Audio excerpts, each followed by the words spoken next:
नमस्कार, desert storm से मैं विमल शर्मा। आज चाय पे चर्चा पे हमारे साथ है एक ऐसे जिनको हम शख्सियत कहें, जो अपनी प्रतिभा, अपनी योग्यता और अपनी कार्यशैली और अपने व्यवहार के कारण से राजनीतिक तौर से कहें चाहे सामाजिक रूप से कहें, उन्होंने अपना एक स्थान बनाया है समाज में। वे ट्रक यूनियन से उन्होंने अपना कार्य शुरू किया था, ट्रक यूनियन के कोषाध्यक्ष और मंत्री भी रहे, जैसलमेर भाजपा के नगर अध्यक्ष रहे, जैसलमेर नगर परिषद के पार्षद रहे और वर्तमान में वो जैसलमेर पुष्करणा समाज ट्रस्ट के अध्यक्ष हैं। उनका नाम है कमल ओझा। आपकी पारिवारिक पृष्ठभूमि भी एक सामाजिक तौर से जैसलमेर में पर्यटन को बढ़ावा करने वाले परिवार के से शामिल है। हम उनका आज डेजर्ट स्टॉर्म में स्वागत करते हैं। प्रणाम। बस आपका डेजर्ट स्टॉर्म में स्वागत है। धन्यवाद विमल भाई साहब। पहले तो मैं आपके चैनल के माध्यम से समस्त जैसलमेर जिले के वासियों को दीपावली की शुभकामनाएं देता हूं और उनका परिवार अच्छी तरह से दीपावली बनाए, हर घर में खुशी हो, उमंग हो, उत्साह हो। और आपने मुझे यहाँ बुलाया और इस चाय पे चर्चा के लिए जो बैठक की, उसके अंदर जो चर्चा होगी, जो आप द्वारा, मुझे विश्वास है आप द्वारा राजनीतिक, सामाजिक कई प्रकार की चर्चाएं होगी। तो मैं जो मेरी योग्यता अनुसार है, जो मैंने कार्य किए हैं, उसके बारे में मैं आपको अवश्य जानकारी दूंगा। धन्यवाद। धन्यवाद कमल जी, आप हमारे यहाँ पधारे। सबसे पहला सवाल तो आपसे ये है कि चूंकि आप एक ऐसे परिवार से आते हैं जिनका जैसलमेर में एक अहम स्थान है, आप ट्रांसपोर्ट व्यवसाय से जुड़े थे और ट्रक यूनियन, जैसलमेर में ट्रक यूनियन बनाना भी क्या गठन भी आपका सहयोग रहा है और आपके प्रयासों से ही जैसलमेर में ट्रक यूनियन बन पाई थी। उसके बाद में आप किस तरह से राजनीति में आए और पार्षद बने और किस तरह से आपका पार्षद का सफर शुरू हुआ राजनीतिक तौर से? मेरा पुश्ते नहीं, हमारा व्यवसाय हमारे दादाजी के समय से गाड़ियां के व्यवसाय था। फिर पिताजी सरकारी कर्मचारी होते हुए भी हमारे पास गाड़ी थी और मेरा जुड़ाव, मेरे को पिताजी ने पढ़ाने खूब कोशिश की, पर मैं ननियाल पक्ष में ज़्यादा रहा, तो वहाँ भी उनकी गाड़ियों का व्यवसाय आज भी है। तो मेरा झुकाव, उन्होंने, पिताजी ने कहा तू सरकारी नौकरी कर ले, ये कर ले, पर मैंने कहा मैं तो धंधा ही करूँगा, क्योंकि मेरे दिमाग में एक भूसा स्वाद था कि नीच नौकरी पढ़न बेकार, मध्यम ऐसी प्रकार की थी, नीच नौकरी है। इसलिए मैंने ये ठान भी ली थी, मैं करूँगा तो व्यापार करूँगा, न करूँगा तो गाड़ियों का ही व्यापार करूँगा। तो इसलिए करता करता मैं इसका ट्रांसपोर्ट लाइन में आ गया और ट्रांसपोर्ट लाइन में कई प्रकार की हमारी गाड़ियों की कई समस्या थी। तो हमारे कुछ गाड़ी वालों का है, कमल भाई एक अपने को यूनियन बनानी चाहिए। तो हम सब ने मिलकर एक यूनियन का गठन किया और शुरुआत में जहाँ अभी सागरमल जी की मूर्ति लगी हुई है, हमने वहाँ ऑफिस खोली। फिर मैं 1998 के अंदर नगर पालिका का पार्षद चुना गया। उसमें पहले मेरी प्राथमिकता यही थी कि हम कैसे भी इस ट्रक यूनियन का प्लॉट लें। फिर मैंने इस राजनीति को देखते हुए 1998-2000 के अंदर मैंने ट्रक यूनियन का 300 बाई 300 का प्लॉट लिया। वो विमल भाई साहब, आज भी यूनियन चौराहे से जो जगह फेमस है, वो चौराहे, यूनियन चौराहे भी आज कहलाता है। वो आप सब भाइयों के प्रयास द्वारा जो हमने प्लॉट लिया और उस यूनियन चौराहा आज भी यूनियन चौराहे से नाम से जाना जाता है। तो इसलिए हमारा जो ये दायरा बढ़ता गया, इस प्रकार हमने इस ट्रक यूनियन की शुरुआत। जब पार्षद बने 1998 में, उस समय चूंकि कांग्रेस का शासन था और कांग्रेस के ही चेयरमैन थे, तो आपका एक पार्षद के नाते क्या अनुभव रहा नगर परिषद में? मैं आपको बताऊं कि जब हमने यूनियन का गठन किया तो मेरे को राजनीति में जो शुरुआत की, तो मैं यूनियन में नेतागिरी करता था। हमारे जो, अगर मान ले तो दलाबा हमारे गुरु थे, उन्होंने कहा कमल यार तेरे को ये बब्बर मगरे से कोई टिकट नहीं ले रहा है, तो मैंने कहा मेरे को टिकट दे दो, तो आप विश्वास नहीं करोगे, मेरे को मात्र 5 वोट पड़े थे और मैं हार गया था। परंतु मेरी जो राजनीति शुरू हुई थी, वो मेरे अगर गुरु कहो तो मेरे गुरु हरिकृष्ण जी व्यास, वो मेरे को राजनीति में लाए। और फिर आपने कहा कि भाई आप जब चुने गए तो मेरे सामने एक बहुत बड़ी तोप खड़ी कर दी थी। तो मैं मेरे वार्ड से खड़ा हुआ तो कांग्रेस का शासन था, कोरजन जी कल्ला साहब उसमें हमारे एमएलए साहब थे, और हमारा मौला भी एक कांग्रेसी मौला था। परंतु सामने मेरे विठलदास जी गोदानी थे। मुझे उम्मीद नहीं थी, मैं को कमल अपन यहाँ विठलदास जी के सामने, वो गुजरत अच्छे अनुभवी नेता, मैं तो एक ट्रक यूनियन की तरह एक ड्राउट लाइफ में जीने वाला आदमी। परंतु चलो वार्ड वासियों का मेरे प्रति मैं उनका आभार व्यक्त करता हूँ। तो मात्र 7 वोटों से मैं जीता। और फिर सुमार खां जी, राजनीति की बात करें नगर परिषद की, तो मुझे याद आ रहा है कि इस बार आप अपने वार्ड से चुनाव लड़े थे और भाजपा की तरफ से अगर आप चुनाव जीते तो भाजपा की तरफ से निश्चित रूप से आप भाजपा के कैंडिडेट होते नगर परिषद इस चुनाव में। तो ये इस बारे में भी आप कुछ बताएं। ऐसा हुआ कि जब पार्टी ने मुझे टिकट दी, अब जो कहें या संजोग कहें, कुछ राजयोग होती है, चुनाव लड़ना, हम जीत और हार, या तो एक जीतता है एक हारता है। अब किसी को इस बारे में विमल भाई साहब अपन दोषारोपण करना अच्छा नहीं लगता है। भाजपा ने अगर मैं जीत जाता तो जो खेल खेला गया था वो खेल लिए नहीं होता। बात दूसरी होती, जो अभी सुनते हैं कोई 35 लाख में बिका, कोई 50 लाख में बिका, कोई करोड़ में बिका, हो सकता है। मैंने तो किसी को नोट गिनते देखा नहीं, कुछ नहीं देखा, परंतु आम चर्चा है जैसलमेर के अंदर। अब भगवान जाने अब उसके अंदर क्या हुआ कि मैं भी आप समझ लो कि इस बाड़ाबंदी में 2-4 जगह गया, हमने भी कस्में खिलाई, वो खिलाई, परंतु हो सकता है कहीं कहीं हमसे भी चूक रह गई होगी और मैं जीत जाता तो अब क्या होता क्या नहीं होता ये तो वक्त का बात है। 98 में पार्षद रहे, अभी पार्षद बनने से रह गए, मगर आप में जो विजन था, आपकी सोच रही है जो हमेशा ही शहर के विकास की, शहर की उन्नति की रही है।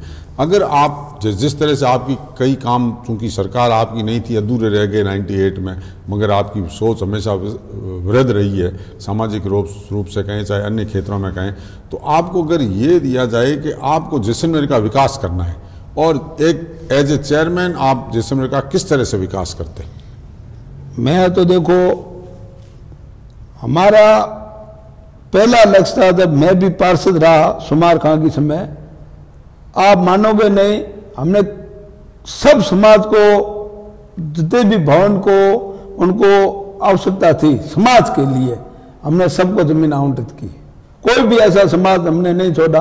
तो मैं पहले तो हमारे स्वर समाज के जो भी जैसलमेर शहर के बासिंदे हैं, उनकी जातिगत क्या क्या समस्या है, क्या क्या उनसे सुझाव लेता।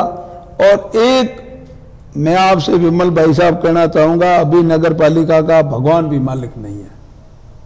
क्यों कि ये प्रशासन शहरों के संग जो कैंप लगा रहे हैं, मैं आपको इस चैनल के माध्यम से उनको खुला चैलेंज है मेरा कि आज भी ये फाइल आप जो प्रशासन शहरों के अंदर जो उन्होंने फाइल फॉर्म भरवाए थे कि भाई 98 के अंदर आपकी सर्वे है, 2004 के अंदर आपकी सर्वे, आप फार्म भरो, हम आपको पट्टे देंगे। आज अगर वो फाइल मिल जाए ना तो मैं मेरा राजनीति करना छोड़ दूंगा, आप चलेगा, कोई धड़ी दोरी नहीं है। आपका कहने का मतलब है कि नगर परिषद में भ्रष्टाचार अधिक है, इस कारण से नहीं काम हो रही है। क्या कारण है कि काम नहीं हो रहा? देखो साहब, इसके अंदर क्या है, अब किसी पे आरोप लगाओ प्रत्यारोप लगाना मैं उचित नहीं समझता हूं, परंतु जो अपन ये सरकार की जो वास्तविकता योजना है, मैं बीजेपी का समर्थक हूं, कांग्रेस पार्टी का विरोधी हूं, परंतु कुछ नीतियां ऐसी होती है जिनका हमें समर्थन भी करना पड़ता है। कमल ओझा ने अब तक नगर परिषद और ट्रक यूनियन के बारे में जो उनका कर्म क्षेत्र था उसके बारे में चर्चा की। ब्रेक के बाद फिर मिलेंगे कमल ओझा से और सामाजिक और राजनीतिक सवाल करेंगे। नमस्कार, आप देख रहे हैं डेजर्ट स्टॉर्म न्यूज़। जैसलमेर से जुड़ी सही, सटीक और निष्पक्ष खबरें देखने के लिए हमारे चैनल को आज ही सब्सक्राइब कीजिए और बेल आइकन दबाना न भूलें ताकि आपको समय समय पर नोटिफिकेशन मिलता रहे। Desert storm news Facebook, Instagram और ट्विटर पर भी अवेलेबल है, जिसका लिंक आपको नीचे डिस्क्रिप्शन बॉक्स में मिल जाएगा। आज ही हमारे चैनल को सब्सक्राइब, शेयर और फॉलो ज़रूर करें।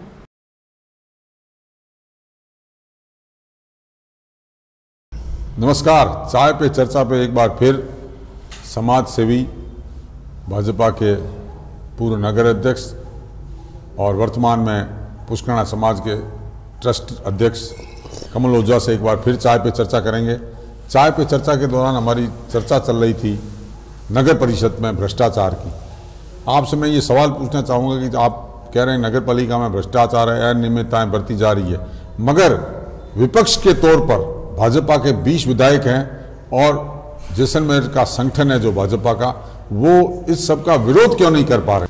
इसके बारे में मेमून भाई साहब, मैंने हमारे जो संगठन के जिला पदाधिकारी है उनको बार बार मैंने निवेदन कर दिया है कि कहीं न कहीं अपन इस जो नगर पालिका में अनियमितता हो रही है और जो भ्रष्टाचार है, तो जैसलमेर शहर के जिन लोगों ने भाजपा के 20 पार्षदों को जिताया था, उन पार्षदों से ये उम्मीद थी कि आएंगे और वो हमारा काम करेंगे, तो उनको कहीं न कहीं संगठन ने कई बार उसमें मेरे कहने से उनको बुलाया है, परंतु पता नहीं उन पार्षदों पे जो रैंक नहीं रही है।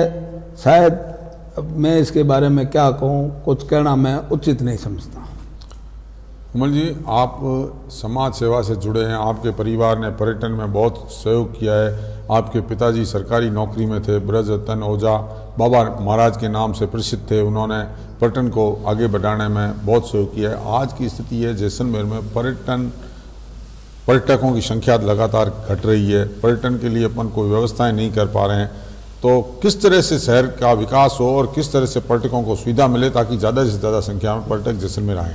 मैं आपको बताऊं विमल जी, आपने बहुत अच्छा ये प्रश्न किया है। मेरे पिताजी गवर्नमेंट सर्वेंट थे, कलेक्ट्रेट में ऑफिस असिस्टेंट थे।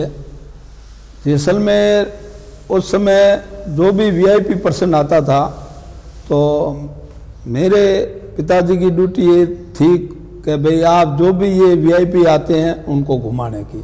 वो गाइड की जो थी परंपरा, वो कुछ नहीं थे, कलेक्टर का आधा, एक तो भवलाल जी केवड़िया माठ साहब थे, एक बाबा महाराज मेरे पिताजी थे, जो भी थे उनको घुमाना और करना उनका काम ये था। पिताजी ने इस पर्यटन क्षेत्र को बढ़ावा देने के लिए उन्होंने वीआरएस लिया। 3 साल पहले उन्होंने अपनी नौकरी से वीआरएस लेके और एक पत्थर व्यवसाय को आगे लाने के लिए बहुत कोशिश की और उन्होंने पत्थर के जो आज जैसलमेर में आइटम बन रहे हैं वो उन्होंने हाथ से बनवाने शुरू किए। अब तो लेथें आ गई, मशीनी युग आ गए और कई उन्होंने ऐसे प्रयास किए। ये आबूर वाली जो आप गिलासें देख रहे हो, जैसलमेर के कप प्लेट्स देख रहे हो, ये सब हमारे फादर की देन है। और उन्होंने अभी जो आईसीआईसीआई बैंक है, पहले राष्ट्रीय बैंक हुआ करती थी, उन्होंने अपनी वहाँ एक म्यूजियम के तौर पर से देख लो या एक दुकान के रूप से भी देख लो, तो उन्होंने खोला। आप अचंभा करोगे कि जैसलमेर के अंदर अभी लपकागिरी बड़ी तकड़ी है। जैसलमेर पर्यटन क्षेत्र के ये हाल है कि जो हम, मेरी खुद की विमल जी भाई साहब दुकान है, हम आबूर की ये गिलास जो 400 रुपये और 500 रुपये में बेचते हैं, वो अभी जो लपकागिरी इतनी तकड़ी है और इतनी हैंडलूम के अंदर है, 5-5 हजार 6-6 हजार रुपये में वो गिलास बिकती है, क्योंकि गाइडों का वहां 40% कमीशन जाता है। जो कमीशन इनको देता है 40%, उनको ले जाते हैं। लोगों को जब ये मालूम पड़ता है, वो घूमते घूमते दुकानों पे आते हैं कि ये आबूर की गिलास कितने की है, तो कहते हैं 500 रुपये की, तो उनके एकदम रोंगटे खड़े हो जाते हैं कि हमसे तो 5000 रुपये ले लिए, क्योंकि गाइडों का यहाँ कमीशन फिक्स है। लपकागिरी जो होता है प्रशासन का, इस पे कोई अंकुश नहीं है। मेरा ये आपके चैनल के माध्यम से प्रशासन अधिकारियों से ये निवेदन है कि जो ये पर्यटन क्षेत्र के जो अधिकारी है उनको इंस्ट्रक्शन जारी करने चाहिए कि आपकी दुकानों के अंदर हर चीज की प्राइस लिस्ट होनी चाहिए और एक प्रकार से कंट्रोल होना चाहिए, नहीं तो ये लपका और ये जो टूरिस्टों का कमीशन है ये जैसलमेर के पर्यटन क्षेत्र को लेके डूबेगा, आज नहीं तो कल। पर्यटन में जिस तरह से लपकागिरी बढ़ रही है, पर्यटन को एक तरह से बहुत नुकसान पहुंचा रही है, आपने उसके बारे में बहुत चिंता की और जिला प्रशासन से भी अपील की कि लपकागिरी पे और जिस तरह से ये दुकानें खुल गई है कमीशनखोरी की, पर्यटकों को लूटा जा रहा है, उस पर अंकुश लगाया जाए। इसके साथ साथ ही शहर में किस तरह से विकास हो। आज चारों तरफ गंदगी का माहौल है, पर्यटक आता है उस पर असर पड़ता है, आम पर्यटकों को एक स्वच्छंद रूप से घूमने की, जहाँ कहेंगे स्वच्छंद रूप से घूमने में परेशानी होती है, उस संबंध में क्या किया जाना चाहिए? पहले तो विमल जी मैं आपको बताऊं कि जो नगर परिषद जैसलमेर का जो विकास का कार्य क्षेत्र है वो नगर परिषद करवाती है। करोड़ों का जैसलमेर के लिए केंद्र सरकार द्वारा, राज्य सरकार द्वारा बजट आता है। अभी पता नहीं या तो नगर पालिका भूल गई या नगर पालिका की कार्यशैली भूल गई। अभी जो शहर के अंदर जो सड़कें हुई है मैं उनकी प्रशंसा करता हूं और मैं इस नगर परिषद से उम्मीद रखता हूं कि जो क्वालिटी है, जो इस प्रकार जो शहर की जो अभी सड़कें बनी है उसमें जो क्वालिटी मेंटेन की हुई है, ये JN और AN सब सिविल डिग्रीधारी जो PWD में है, नगर पालिका में एक ही कॉलेज से निकले हुए हैं, परंतु पता नहीं ये नगर परिषद की जो क्वालिटी है उसमें इतनी अवगुणता क्यों है। आप देख लो, मैं उसकी भी प्रशंसा कराऊं, जो अच्छा काम हुआ है उसकी प्रशंसा भी है। अगर इस प्रकार से जो भी स्टाफ है नगर पालिका का, मैं तो जो अभी आयुक्त महोदय नए नए पधारे हैं आपके चैनल से उनको भी कहूंगा कि गुणवत्ता पर थोड़ी ध्यान दें और जैसलमेर के विकास की योजनाओं का चर्चा करें। जैसे आप हो, कई ऐसे लोग हैं जो जैसलमेर पर्यटन क्षेत्र, एक पार्षद कुछ नहीं है, आप पार्षद आप चुन लिए 40 आदमियों के भरोसे आपने, अब हम समाज के आदमी हैं, हम हमारे समाज के ट्रस्ट कुछ नहीं है, फिर भी कुछ हमारे जो ऐसे मोदी लोग हैं हम उनसे बैठ भी समाज के बारे में चर्चा करते हैं। तो ठीक, मैं चेयरमैन महोदय से निवेदन करूंगा, मैं आयुक्त महोदय से भी जो अभी नए हैं उनसे भी निवेदन करूंगा कि जैसलमेर के मौजूद आदमियों से बैठा के, हर समाज के मौजूद लोगों से बैठा के उनसे चर्चा करे क्या है क्या नहीं। ये पार्षद तो ठीक है, नहीं कहना है, ये तो क्या करते हैं क्या नहीं कहना उनके बारे में मैं टिप्पणी करना उचित नहीं समझता। आपका कहना है कि सिर्फ चुने हुए प्रतिनिधि नहीं हो, समाज में जो राजनीतिक रूप से हो चाहे सामाजिक रूप से जो अनुभव रखते हो और जो इस शहर का भला चाहने वाले हों, जो शहर के विकास में अपनी भूमिका निभाने में सहयोग देना चाहते हैं, उनसे सलाह लेकर अगर शहर का विकास किया जाए तो निश्चित रूप से शहर में बहुत ही अच्छा कार्य होगा और पर्यटकों को भी सुविधाएं मिल पाएगी। आप चूंकि एक समाज के अध्यक्ष हैं वर्तमान में, उसके अलावा आपने वर्षों से समाज को देखा है, चाहे ट्रक यूनियन के माध्यम से, चाहे नगर परिषद के माध्यम से, चाहे भाजपा के एक नगर अध्यक्ष के नाते में। आज जो समाज में बदलाव आ रहा है, हिंदू समाज में विशेषकर जो बदलाव आ रहा है, जो सामूहिक परिवार थे टूटते जा रहे हैं, किस तरह से समाज एकत्रित हो हिंदू समाज, उस बारे में आप बताएं। पहले तो मैं आपका ये बहुत प्रश्न बहुत अच्छा है सामाजिक स्तर पे। आज जो हिंदू संस्कृति है उसने क्या है, अपना जो रास्ता है वो छोड़ दिया है। जो हिंदू व्यक्ति को जो भी कार्य करना था उसमें, जैसे अपन पूजा करते हैं, पाठ करते हैं, पहले जो पूर्वजों द्वारा जो नियमावली बनाई गई थी कि भाई बड़ों के पैर छूने चाहिए, सुबह भगवान जी के दर्शन करने चाहिए, मंगला में अब तो आजकल तो फेसबुक हो गई है। कोई किसी परिवार से, आप घर के अंदर चले जाओ विमल साहिबा, या तो मोबाइल पे लोग देखें, अपने बाप बेटे से बात नहीं करता, बेटा बाप से बात। समाज की कौन बात करे? समाज के उत्थान के लिए यहाँ बुजुर्गों की तो कोई वैल्यू है नहीं। अब बुजुर्ग तो अपनी जगह पे बैठे हैं। इसलिए मैंने तो एक बार जिला प्रशासन से भी, हमारे यहाँ doctor Pratibha Singh ji doctor collector साहिबा थी, तो उनसे निवेदन भी कहा था, मेरे को हर महीने आप जो समाज के अध्यक्ष है जो समाज के मौजूद लोग हैं, आप उनको हर महीने मीटिंग बुलाया करो और उनसे सुझाव लिया करो कि जैसलमेर के विकास के बारे में क्या क्या। आप एक चेयरमैन को बुलाते हो, यूआईटी चेयरमैन को बुलाते हो और अनगिनत लोगों को बुलाते हो, उससे कुछ नहीं होना है।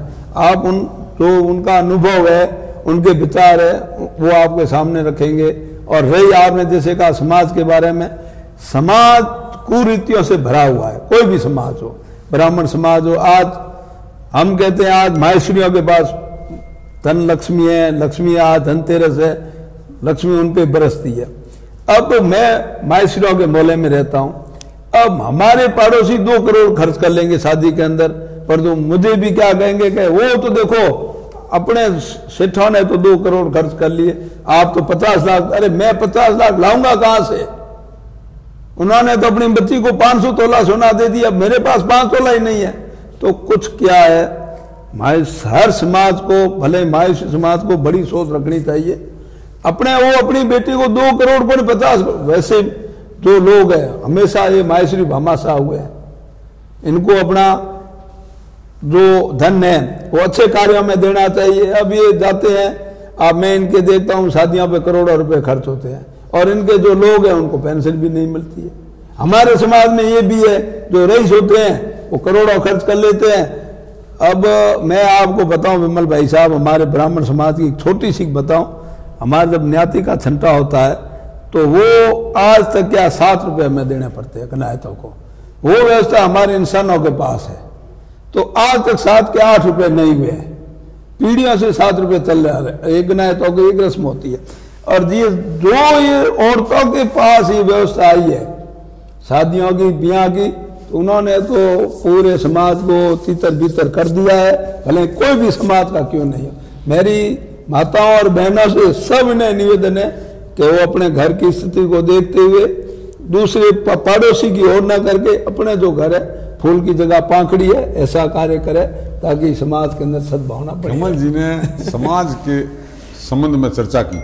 उन्होंने पहली बात ये बताई, जो समाज आज अपना विघटन हो रहा है, समाज, हिंदू समाज जिस तरह एक दूसरे से दूर है, उसका एक पहला रीजन तो बताया मोबाइल को, मोबाइल के माध्यम से। दूसरा, हम अपने संस्कार भूलते जा रहे हैं कि संस्कार, बड़ों का किस तरह से आदर किया जाना चाहिए। हमारी संस्कृति में मंदिर जाना चाहिए, पूजा पाठ करना चाहिए, बड़ों का सम्मान करना चाहिए और अपनी संस्कृति को नहीं भूलना चाहिए। और तीसरी बात आपने कही, जो इस तरह की कुरीतियाँ हैं, उन कुरीतियों पर अगर रोक लगाई जाए तो उस कुरीतियों को रोक लगाने के माध्यम से भी समाज में बहुत ही नए विचार आएंगे और लोग आगे बढ़ पाएंगे और समाज एक तरह से वापस एकत्रित होने का प्रयास करेगा और एकत्रित हो पाएगा। कमल जी ओझा ने आज अपना अमूल्य समय दिया, हमारे साथ चाय पे चर्चा पे आए और अनेक सवालों के उन्होंने जवाब दिल खोल के दिए। धन्यवाद। जय हिंद। जय हिंद।